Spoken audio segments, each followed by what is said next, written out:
গত কয়েকদিনের অবিরাম বর্ষণে প্লাবিত বাঁকুড়া জেলার বিস্তীর্ণ অংশ। জেলার ছোট থেকে বড় বিভিন্ন নদীগুলিতে জলস্তর বাড়তে থাকায় উদ্বেগ বেড়েছে। জেলার বহু প্রান্তে নিচু সেতুর উপর দিয়ে জল বইতে থাকায় যোগাযোগ ব্যবস্থা বিচ্ছিন্ন হয়ে পড়েছে। দুর্গাপুর জলাধার থেকে 17/9/2024 সন্ধ্যা 7টার সময় দুর্গাপুর ব্যারেজ, LBMC নীল, RBMC নীল রিভার 25,05,250 কিউসেক হারে জল ছাড়াই বন্যা পরিস্থিতি তৈরি হয়েছে দামোদর পার্শ্ববর্তী মানাচর এলাকায়। বন্যা পরিস্থিতি খতিয়ে দেখতে আজ বিপর্যয় মোকাবিলা দপ্তরকে সঙ্গে নিয়ে স্পিড বোটে করে বন্যার্তদের এলাকায় পরিদর্শনে যান বরজোড়া বিডিও কার্তিক চন্দ্র রায়, বরজোড়া বিধায়ক অলোক মুখার্জি, বরজোড়া আইসি অর্ণব গুহ, বাঁকুড়া জেলা পরিষদের সদস্য অভিজিৎ সিং, ঘুটগড়িয়া গ্রাম পঞ্চায়েতের প্রধান গণেশ মণ্ডল, পখন্না গ্রাম পঞ্চায়েতের প্রধান মহসিনা বেগম প্রমুখ। এলাকার বাসিন্দাদের সঙ্গে কথা বলেন তারা। কতগুলি ত্রাণ শিবির খোলা হয়েছে এবং কি কি ব্যবস্থা নেওয়া হয়েছে?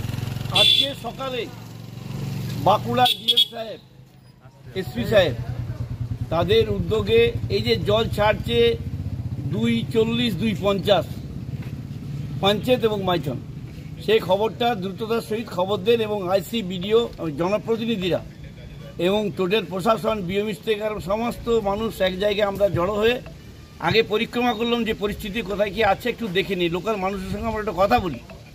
কথা বলার পর আমরা 4টে ত্রাণ শিবির, আমাদের বিডিও আছেন, আইসি আছেন, এখানে জনপ্রতিনিধিরা আছেন, 4টে জায়গায় আমরা রেস্কিউ সেন্টার খুলব সিদ্ধান্ত নিয়েছি এবং খাওয়ার ব্যবস্থা আমাদের চলবে, আমরাও তাদের সাথে থাকব। চারদিকটা ঘুরে আমরা যা দেখলাম 3টে-4টের পর যখন জল বাড়বে, যেহেতু আজকে মনসা পুজো এবং বিশ্বকর্মা পুজো, তাদের সেই পুজোটা কিন্তু করতে দিতে হবে। তাদেরকে যখন বিডিও, আইসি তাদের প্রশ্ন করেন, বললে আমাদের লোকাল পুজো আছে, তো সেই পুজোটা আমাদের দয়া করে সারতে দিন। সেই জায়গায় আমরা হস্তক্ষেপ করতে পারি না এবং এখানকার যারা জনপ্রতিনিধি তারাও ঘরে ঘরে ঘুরে নিয়েছেন, মানুষজনও ঘুরেছেন। আমরা সেই টাইমে 4টে সেন্টারে লোকগুলি জড়ো করে রাখবো এবং তাদের খাওয়া দাওয়া দেখভালের দায়িত্ব আমাদের থাকবে। যতক্ষণ না জলটা কমছে ততক্ষণ আমরা আমাদের দায়িত্ব পালন করব।